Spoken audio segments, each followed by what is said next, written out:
of subsistence, entitled Traditional Tlingit Knowledge on Ice Floe Seal Hunting at Disenchantment Bay, Yakutat, Alaska, by Judith Daxootsú Ramos. I'm Chuck Smythe, Director of the Culture and History Department. SHI has started construction of its arts campus in downtown Juneau, which will expand opportunities for education and art. If you are interested in making a donation to the arts campus, please visit sealaskaheritage.org/campus. As you watch the lecture, we invite you to post questions in the chat box in YouTube. Professor Ramos has graciously agreed to answer questions at the end of her presentation. Judith Daxootsú Ramos is Raven moiety, Quashkekwan clan, and Owl House of the Lahayik Kwan Yaudat Kwan Yakutat, Alaska. She is an assistant professor for the Department of Alaska Native Studies and Rural Development at UAF. She is an advisor for the American Museum of Natural History's renovation of the Northwest Coast Hall and an issue editor for Matrix, a journal of multicultural studies. She volunteers for her tribe to help establish the Frederica de Laguna Research Center, Library, and Archive. Professor Ramos. Yeah, goodness, geez, thank you very much. I'm very honored and happy to be presenting today on some of the research that was done in Yakutat. And I just wanted to do a short land acknowledgement. I'm zooming in from the Anchorage, from the land of the Denaina people from Anchorage area. Just a little bit more introduction. I'm doing a very short Tlingit introduction just for people to know who I am. So as Chuck said, my Tlingit name is Daxootsú. Raven moiety from Yakutat Kwan, and I'm Tlingit Yati, daughter of the Tlingit Coho Silver Salmon people from Dry Bay. I'm Tequidi Dutchkan. I'm granddaughter of the Brown Bear people from the Anclan River.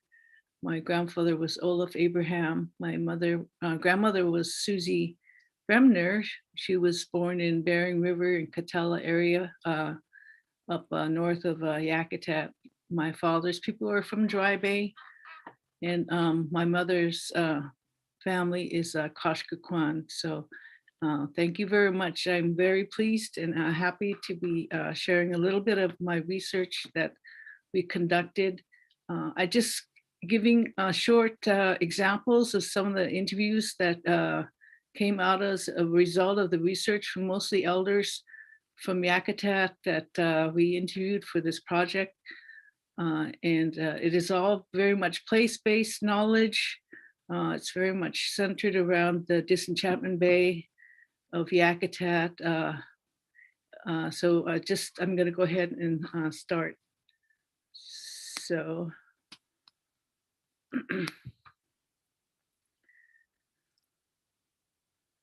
So can you see my screen then? Not yet. Not yet. Oh, there it is. All right, thank you. Oh, sheesh. So, so this is the title of my presentation. It is called Ice Floe Seal Hunting, to distinguish it from the seal hunting that goes around the islands and other places, because Yakutat people were children of the Mount St. Elias people. Now the foot of Mount St. Elias was a big, several glaciers that fed into what is now called Disenchantment Bay. So there was at least 3 or 4 glaciers that fed into to Disenchantment Bay, and one of the biggest one, of course, is Hubbard Glacier. Here's a picture of my dad pointing towards Disenchantment Bay as we were coming up from Yakutat. We were entering into this environment, which is very rich in harbor seals, but also There were many glaciers that fed into the bay, and sometimes even from town, which is like 25 or 25 miles from town, you could see these huge icebergs floating down Yakutat Bay. So it was a very much ice environment. One time, my dad was meeting with Steve Langdon and over dinner, and he mentioned to Steve Langdon that he knew as the glacier was retreating from the mouth of Yakutat Bay, he knew the names and locations of the ancient seal camps that were established as the glacier retreated from the mouth of Yakutat Bay, which is between 800 and 1,000 years ago. So we did a joint research project with the National Science Foundation and Arctic Smithsonian Center to document this knowledge. So my part of the research project is documenting our oral history, traditional place names, traditional knowledge on seal hunting, including the traditional management of seal hunting. So here's kind of an overview of all the different pieces of this collaborative research project that was done. It was a 3 to 4 year project beginning in 2011. And the Aaron Kroll from the Smithsonian Arctic Studies Center was the PI, primary investigator on the project. He's did most of the archaeological field work, and he did all the planning and put together all the permits and all that work. And he did a couple of field schools of archaeology students that assisted with the digs for a couple of summers. So it was a major job, major collaboration that was done with this project. Daniel Mann, he did the geological work to kind of try and date when the glacier was retreating. So his research was trying to find information on at one point, geologically when the glacier was at what point in the bay. We had some help with Gary Holton on place names research. My mother, Elaine, was one of the senior researchers that helped guide the research, and I was a senior researcher in the project. So this picture from 2011, if you look at the old Harriman photos, we positioned ourselves to show the exact same hills in the background as some of the Harriman pictures from 1899. So Steve Langdon was there in that first year, and then my father, me, my brother was the boatman, and Dr. Crow. So in this slide, I wanted to share how important harbor seals are for our food systems in the Yakutat Bay, because Yakutat didn't have any deer or we didn't have any moose. Harbor seals was the most important meat part of our diet. And I think there's maybe some mountain goats, which were hard to get, but harbor seals were very important because that was our primary source of meat in the Yakutat. And it wasn't until the mid 1950s, 60s that the deer and moose started moving into the Yakutat Bay. Overall in Alaska, there's probably estimated 1,462 harbor seals that were taken in Alaska, according to ADF&G. In Southeast Alaska, Yakutat ranks first in the harvest of harbor seals. My subsistence survey that I conducted for the tribe found we harvested approximately 262 harbor seals, 36% of the native household harvest seals, and 76 used seals. So this is an old photo of my dad hunting seals.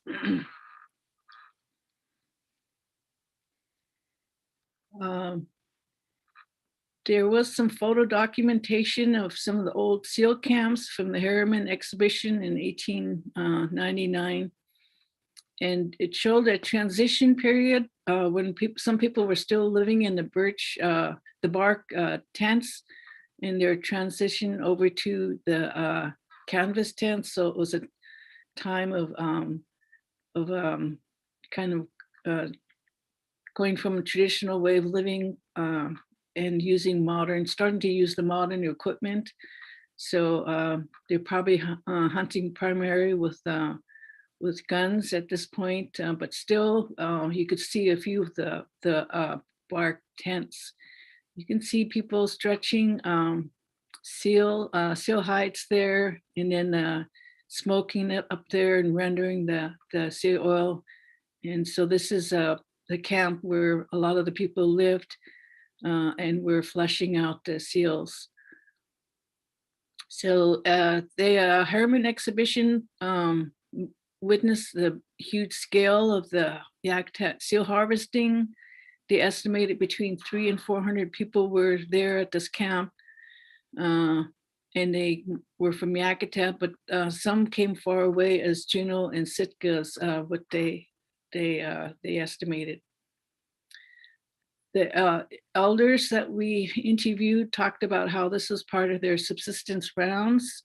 It was mainly in the springtime they went up to hunt. They would spend a minimum of 2 weeks to up to 1 or 2 months harvesting seals. And then about July, they would leave and return to the streams to begin harvesting salmon. When they were up there, they also harvested seaweed and clams, seagull eggs, tern eggs, wild celery, and black bears is what Lena harvested. So it was this time where everyone really looked forward to this time of year where they would go out and start harvesting the spring food. And Lena also mentioned that they would camp along the way going up to the seal camp. So they would stop at places along there and harvest food. This slide gives a little bit information on the importance of the seal from the 2000 survey, or 2000 harvest, which I did the survey in 2001. Almost all, the 89% of all the Yakutat household did some kind of subsistence harvesting. The native household harvested an average of 1,274 pounds of wild foods. Non-natives harvested about 754 pounds. And if you look at this difference between non-native households and native households, you can see there was a slight difference. Non-natives harvest more fish other than salmon, which I think is probably halibut, and small land mammals. But the use of the sea mammals was the fourth most important food that they harvested in the survey that was done. So if you look at the different resources that were harvested, the average household used 22 different resources. One harvested 65. They harvested about 14 resources and gave away about 9 different resources and received 12 resources. So this is, it shows the importance of subsistence use in Yakutat. And it was interesting to look at that and compare the two the resources.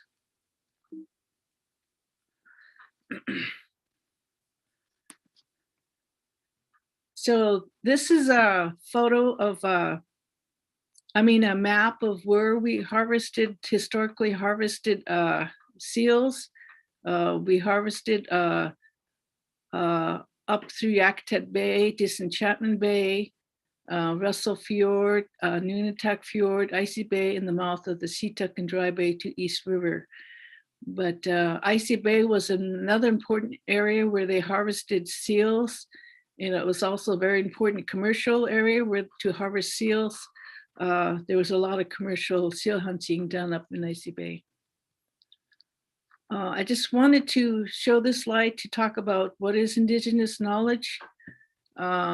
So indigenous knowledge is transmitted and acquired over long periods, sometimes generations. So my father learned it from his uncle. He learned it from his uncle, learned it from his elders, and all that knowledge is passed down.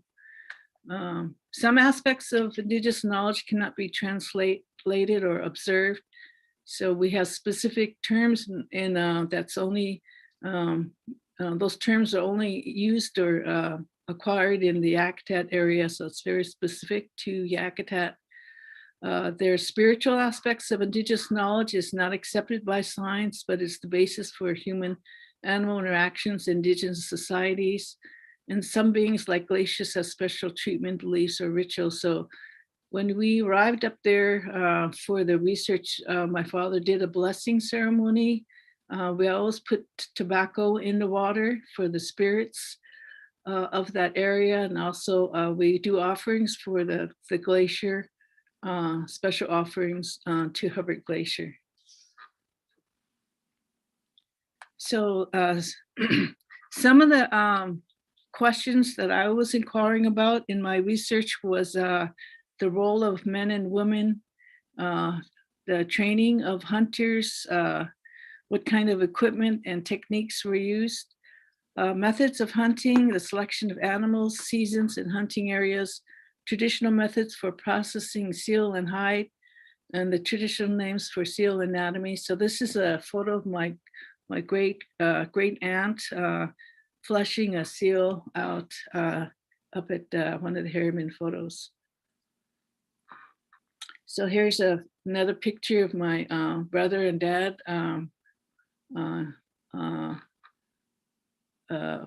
harvesting a seal that they had gotten. So some of the other questions I was interested in is how was seal meat and oil traditionally preserved and cooked?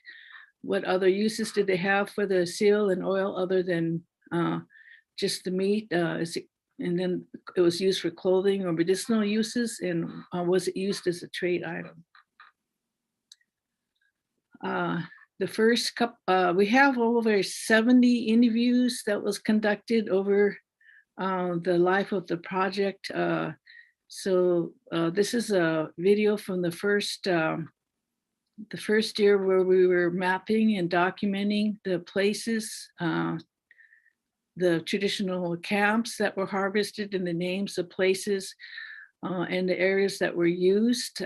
So we have a lot of these videos and documentation will be archived at the Yakutat Tlingit tribe and at Sealaska Heritage Foundation.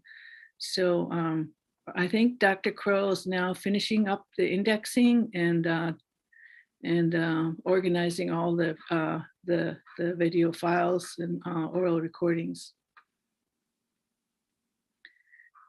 I wanted to inquire about how seals were traditionally managed, and the seals, as long as other resources, were traditionally managed through the clan systems. The chief or clan leader determined who was allowed to hunt and what kind of weapons his people used. In the Yakutat area, the hunt was controlled by the chief, and they limited, they traditionally closed seal hunting during the birthing time. So they would give the seal pups time to grow strong. And in one story, they weren't traditionally, they weren't even allowed to have fires up at the Disenchantment Bay. They believed this would odor that would offend the glacier. My dad, when he talked about seal hunting, he talked about when he was young, the hunters would use these small dugout canoes to approach the seals, and when the ice flows, they would kill them with barbed spears, and later by the 1890s with guns. They would approach the seals silently using these small underwater paddles or wore waterproof gloves made from seal skin and seal oil. So the barbed spear had a line attached to it. So when they speared it, because the seals sink so fast, they had to be get over there as quickly as possible to spear the seal before it would sink. So they would, even in the times of when they had guns, they would use these spears to spear the seal and grab it before it would sink. When they would paddle, they never let the oar come out of the water because that would cause noise. So here's a photo of my dad as a young hunter with his uncle. Some of the things that my father talked about was the special behavior of the seals. And one of these things that he mentioned was how they behaved. And he said if the seal would throw his head back when you shot it, and the air would come out of his lungs, that he would sink. And that is why you have to wait till he looks away from you. You get it, and it pushes the head in the water. So they would still have air in its lungs, is what he was saying. So his head backwards, and the air comes out of his lungs and he sinks. I got to wait till he looked away from him. Get him. The head nest. Other things that he talked about was the special names for the icebergs. And also he talked about some special terms about the seal behavior. So this term is Hinduwa Nuk. He decided to go in the waters for when a seal decides there's no danger and settles back down into the water. But this Katulis is going to die for a long time, he said, which means that the animal is alarmed and there's no use in waiting for it to come back again. One thing that I found interesting is the knowledge that he had about the ice currents, the water, and the wind. And in this old drawing, which shows the glacier at a period in the 1800s, he would row around from that little island on the bottom, row up to the point there, and his uncle would send him up there to see how much ice is coming out of the Russell Fjord, because they knew that as the ice was coming out of the fjord, when the tides changed, that would create a lead in the ice, and they would follow this lead up around to try and hope that the lead in the ice would open up to a herd of seals. So my dad said this term is the lead in the ice is like translated as taking your mouth and pulling it and stretching it out. So this is the lead, the opening of the lead in the ice flow pack by the action of the tidal currents. Hunters would enter the lead and work their way into the center of the ice field or ice pack where the seals were concentrated. So this is a current photo of Hubbard Glacier. This glacier has advanced quite a bit of time, and even in the past couple years, it's closed off the point there and closed off Russell Fjord. So this is the current ice pack, and way far to the right of the photo, you can see that little island where my father would camp. In the past, they used the special dugout canoes called a Dugiya. They were these special dugout sealant canoes were for hunting in the ice flows in ice, and also in Icy Bay. It was 12 to 15 feet long and large enough for 2 hunters. They had a short round post that was projected from the bow to fend off ice. And in open water, the canoe was paddled stern first, but floating ice, it was turned around. So these are in the collection. My dad remembered that these projectile points are wrapped in sealskin so that would not make any sounds when bumping or striking chunks of ice. The hunters would lay down. They would put also rocks in the canoe for ballast, but they would lay down in the canoe to conceal themselves and reach over the gunwales to paddle with their hands, and they wore those waterproof mittens, and also they used these short underwater oars. They also They would have one hunter in the front that would have the spear, and the other hunter in the back would be the one that was the oarsman. And the front hunter would usually be the one that they were very quiet, so they used the special hand signals to signal each other back and forth between the two hunters. When we were up there, my dad was looking for these flat rocks, which he said when he was a young man, the hunters would have the special seal ceremony, and they would put all these the special parts of the seal, like the heart and other parts, in a pot, and then they would have a stick and they would spear in there for all these special pieces of food. So they use these flat rocks like plates to eat off of, but he describes this hunter's ceremony that they would have up there. The other thing that was really interesting was all the different uses for the meat and the seal oil. The seal oil was rendered into a valuable seal product. It was used as a trade item. It was also used as a preserver for all foods, and it was a ceremonial food for potlatches. My mom talked about all the details of the seal processing and cooking. They demonstrated almost every part of the animal was used. In her family, they cleaned the intestines, filled them with meat, fat, braided them for cooking and smoking. The liver, lungs, and kidneys are all cooked together in a pot. And the kidneys could also be used to preserve them, and they would stuff the lungs. My mother described all the different types of seal fat that was used. They had also a smoked fat, which was made a really nice smoky seal oil. They liked the male seal fat, and it would when it was cooked up, it was very crispy, like a very crispy bacon fat. Also, sometimes they would target some of the female seals for the milky seal fat. Seal meat was also another delicacy. My mother estimates for her family they harvest about at least 12 seals. She described how they would cache the seals, in different caches. And it was very important that they used seal oil at every meal.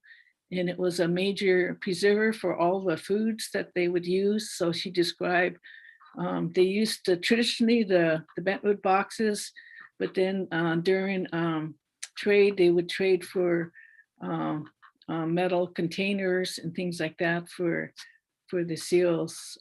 So it was very interesting listening to her talk about the seal oil. I did document some of the terms for the seal anatomy, which I still have to work on writing up, but a lot of these terms have been already documented previously. So wanted to mention that moccasins were a very important trade item. I found this really old photo from the first trade store that was established in Yakutat. You can look at the back of there and see all the different moccasins hanging from the ceiling of the trade store. It was a major way for the women to have some kind of food, money in their economy, because it was mainly a subsistence economy.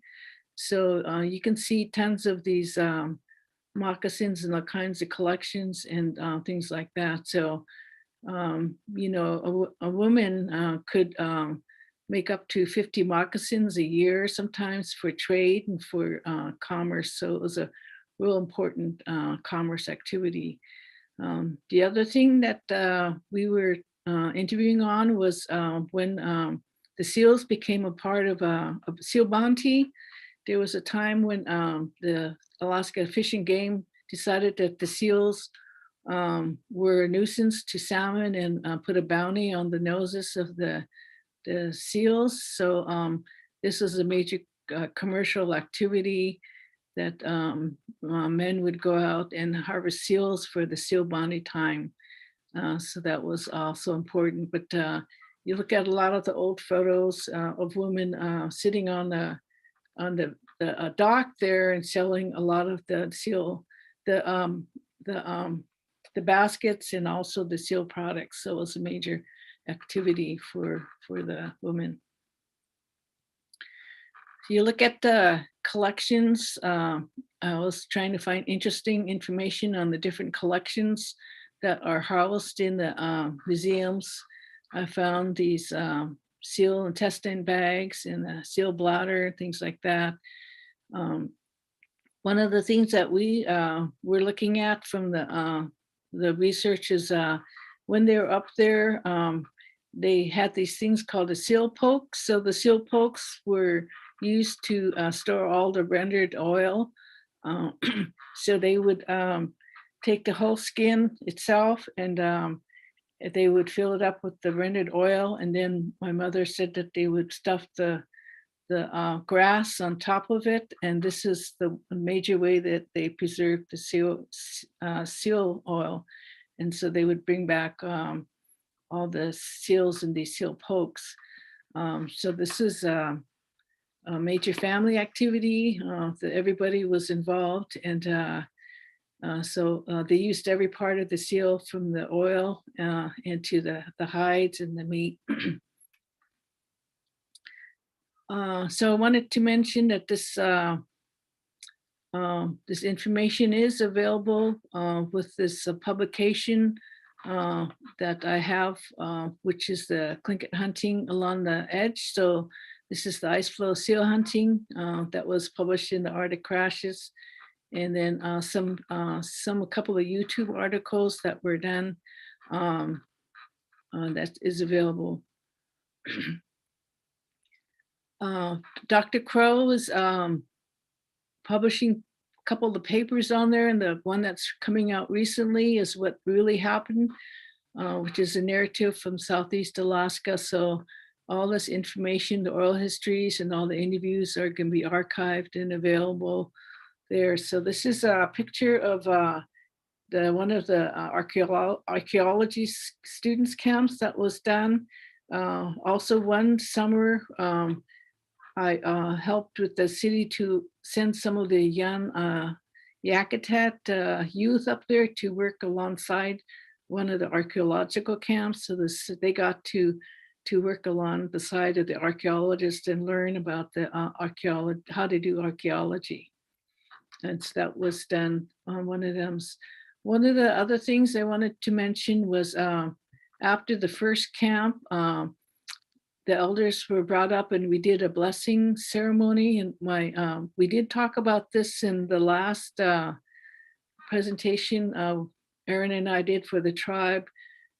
So that's available for you to look at. What we talked about how the Yakutat people were, the elders were concerned about the disturbance of the spirits through the archaeological diggings. So we had a mini potlatch to settle the spirits, and my mother conducted this ceremony, and it was kind of like in a potlatch style where we put tobacco in the fire, and then we, if the spirits were disturbed, we put them back to rest. So that was one of the things that we did at one of the seal camps. I think there was always fear that from the Yakutat people about the disturbance of the spirits. And that was one of the things the elders were concerned about. This is the elders coming to one of the camps. So this is for the elders. And one of the things that I wanted to mention was a lot of this language documentation is very important because we've lost, I think, almost all our fluent elders in Yakutat. And and they also have the specialized traditional knowledge about sealing, which is not not known in other places. So it was very important for me when I got in this project is to document this sacred and historical sites, but also document the traditional language because we've lost almost all our fluent speakers. So all of this information can be used to teach our young people about their language. It was a major cooperative project with the community. The Forest Service helped with donating the bunkhouse and the trailer for housing, and also work with them on their permits. The Yakutat City and Planning donated the use of their storage and in between the research camps and the landing craft. I think when we were setting up camps, sometimes they'd make 20 trips to get all the people and the gear and everything up to the archaeological camp. Also, the Yakutat elders and the Tlingit tribe were involved, and thank the elders that were involved. I think 3 or 4 of the elders that started, or yeah, 4 of the elders that we started with or have now passed on. My mother, my dad, Lena, and other elders have passed away now. So here's just some of my acknowledgments, the NSF program, my parents, Dr. Langdon, Dr. Crow, the tribe, and my program. So just a link to this photo was at the camp. My son was a videographer there, so he helped with the filming. My mother, me, and my cousin, my niece and my dad. So this shows the Hubbard Glacier in the background. So I'm gonna stop share and then turn it back to Chuck. All righty. Well, thank you. That was really good to see your whole family, 3 generations of your family there too. Mm-hmm. That was awesome. Yeah, I had the opportunity to go up there and visit that archaeological dig, and was very impressed with the discovery they talked about was how large the village was, much larger than was believed, and it extended almost a mile, right? Yeah, that was the Night Island camp, and the Laguna did the original excavation, and when Dr. Crow went in and they found a lot more sites than she had found. They had only a couple of days to just dig one of the middens, I think, or the edge of one of the middens, and that's, I think I have a photo of you holding one of the spear points, a beautiful, really gorgeous point. Yeah. Yeah, and I think a lot of that that stuff is, I think, in Aaron's lab right now with analysis. So he's done a huge analysis of a lot of the fauna and bones and other material that was collected, and just to date that information. So it was really interesting to see the sites, and he did find quite a bit more sites than the Laguna had found, and extended a lot further down on that site. That was the Night Island. We call it the Old Town Tlakwan, and it was translation of that site is where a raven flies over it, he dies of the smoke. And the way the elders say is that there were so many houses there, all the smoke in the air would kill any raven flying over that site because there were so many houses there. Yeah, that was a beautiful site. Yeah, I think I have pictures of me standing in one of the house pits, and it was huge house pit. Yeah, me and my cousin Victoria and I and her grandson standing in one of those sites. Yeah. So, all of this stuff is very valuable for documenting, what life was like, and all the sites that were excavated. It's going to be put all together in this report that will be done for future generations. Yeah, that'd be great resource. We do have some questions. We've got some good questions. One is the Marine Mammal Protection Act restricts the hunting of marine mammals to Alaska natives who are 1/4 native blood quantum. Has the restriction affected the Yakutat Tlingit? I think that some of the young people who wanted to hunt sea otter and things like that, they're they're concerned about not being able to hunt because of the blood quantum. And I remember one of the young hunters was very upset when he likes to go out and hunt sea otters. The state trooper or somebody standing there at the boat dock demanding for him to show his tribal ID. And he was very upset about that because who carries around your tribal ID, when you're out on the boat? And he was very upset having to carry around a tribal ID for the state trooper that was standing at the dock demanding him to show it. So yeah, it is a concern where we need, I think, to change some kind of thing for the younger hunters that still want to go out and hunt. We have to find some way of having them. And I know you did a big, or Steve Landon did a big report on that for Sealaska Heritage Foundation on the sea mammals.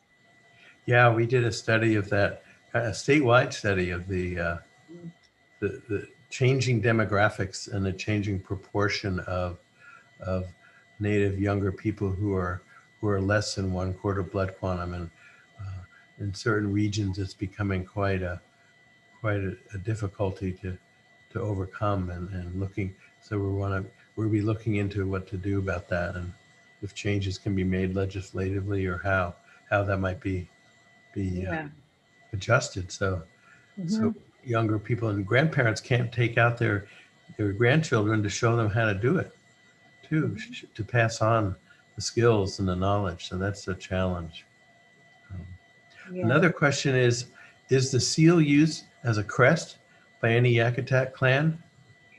No, we don't use the seal that I know of as any crest that I know of, but they do have some really nice stories about the seal. And one story I heard about was when Raven was looking for mud to build the earth. I think he sent different animals down, and I think the seal was one that he sent down to get mud to create the earth. And he says, if you do this, I'll give you a beautiful fur coat. So the seal got a beautiful fur coat for going down and getting the mud. Yeah, that's just one of the versions I like hearing that story. Yeah. Yeah, good old Raven. Have tour ships had any impacts on the seals? Yeah, that's been a controversy about the disturbance of seals and the tribe, and cruise companies negotiated agreement with the cruise companies about staying a certain amount of distance away from seals. And so they were trying to establish a camera up on one of the islands to monitor the cruise ships. But I don't know if that camera is still working to make sure that they stay away from the ice pack and the seals. I don't know if there's been any changes to that, but they were always in negotiation with the ships from disturbing the seals. So that was been ongoing controversy. Yeah. That's good. So another question is, are there any indications of gender-specific or gender-related activities in sealing? For harvesting the seal? Yes. Yeah. I remember growing up, it was kind of a delicacy to get a female seal, but the male seals, I think, were targeted too because of they had the crispy seal fat. I was looking at some research on the mercury content, things like that in seals, and the biologist on my committee sent a report that the male seals have the highest mercury content because the female seals, as they're lactating, some of that does come out of the female seals, but the male seals had the most mercury content.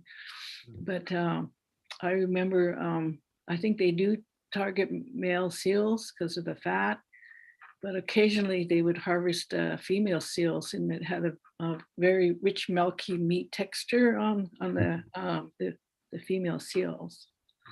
Yeah.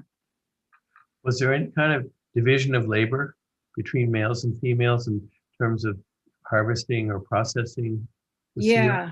most of the all the hunting was done by the men.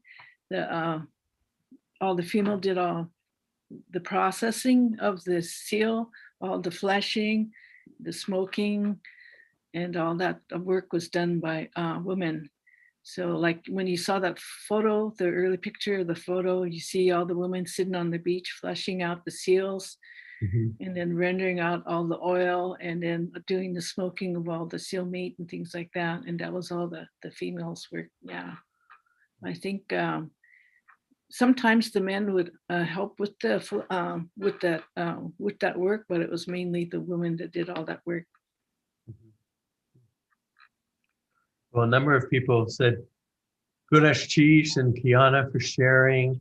One person writes, I appreciate all the videos from SHI since I'm in California. That's how I'm learning about my Tlingit heritage. One day I hope to meet and connect with my family from Yakutat. Oh, Yeah. Yeah. I just gave a short highlight of everything, and all that information is, a lot of other information was collected, but I wanted to show you kind of a sample of some of the highlights of that, of the research that was collected. And I am concerned that there is going to be less and less young hunters going out and learning this, because the change of diet and the change of access to resources and things like that because of the blood quantum. So that I think is going to be a real issue in the future. Yeah. Another person says, thank you for the wonderful talk. I've spent many years in Yakutat studying the seals in the bay, and I've learned much from subsistent hunters and other tribal elders, including your mom and dad. This person writes, whether the tidal and current changes cause any adaptations in resource use by the tribe. I think there was concern with the Hubbard Glacier closing off. It closed off the fjord. There would be less of an outflow from Vessel Fjord, how that would change, but I don't think that's going to happen. I think there is, with climate change, the glaciers are going to maybe start receding, but I don't know if Hubbard Glacier is going to be contrary to that trend in climate change. We'll see what Hubbard Glacier decides to do. But they do need that icebergs and that kind of climate. And there is concern with the climate getting warmer, if there's going to be migration of seals further north or things like that. Well, I guess we'll see. There's not enough research that's been done to see if there's been any trend or changes in that. I think there was some research in Glacier Bay on that. So I think there is some research in Glacier Bay about that, because all the glaciers in Glacier Bay are retreating. I think there is less ice in Glacier Bay than there used to be. So that's what my understanding about research down there. Yeah. So are the seals there year round in the ice? They leave and then they head out to the rivers. So I think this time of year they do come up and they feed on the vast quantities of the hooligan, those other seals. They follow that, like the seagulls and all those other animals in the springtime. And then they stay up. And one of the things I think somebody said that they do sit on the ice is to stay away from the killer whales. And it's harder for the killer whales to kill the seals that when they're sitting on the ice. So that's the other thing that they like to sit on the ice is because of the killer whales. And that's where the females like to have their birth, their young is on the ice to keep them away from killer whales. So that's the other thing that they said they like to do. Yeah. That's good. Another one is Hawa. Thank you for sharing your heritage and traditional practices. Yeah, thank you. Yeah. Well, I'd like to thank you again very much for very informative and personal journey here. It's really, really wonderful to hear about this research and see that land. SHI invites viewers to return for our next lecture by Dr. Steve Langdon, entitled The Significance of Subsistence Sharing, scheduled on Thursday of this week, March 11th.